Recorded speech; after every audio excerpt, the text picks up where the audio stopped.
there was a heavy snowstorm on the M10, the road from Moscow to St. Petersburg.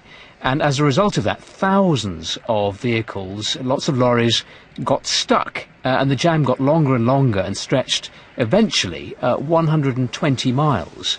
And being stuck on a Russian motorway isn't like being stuck on a UK motorway. There are no emergency telephones. You can't pop into a nice service station for a cup of coffee. No supermarkets, and petrol stations are also few and far between. So a miserable experience for some of the drivers. Some of them were stuck there for 48 hours over the last 3 days. Various officials have declared the jam has unjammed, everything is over, and then a few hours later they've had very red faces and have had to admit that no, it hasn't finished. We had the same situation this morning when Russian police said that the traffic was moving again after 3 days, but this evening the Russian news agency RIA is already reporting drivers are complaining the jam is getting bigger again.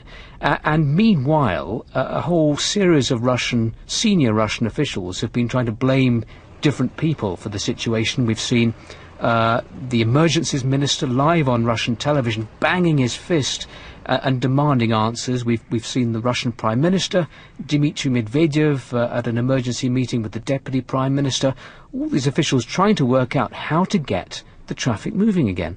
It seems to be a combination, not only the bad weather, but also the fact that a lot of the drivers didn't put winter tyres on their cars and lorries. Also the fact that the road services were not prepared for the bad weather. There have been snow ploughs there to try to clear away the snow, but they appear to have made matters worse by blocking the roads even further. So it's a whole combination of factors which have caused this massive jam. And as I say, things appear to be continuing. Usually when there's snow in Russia, life carries on.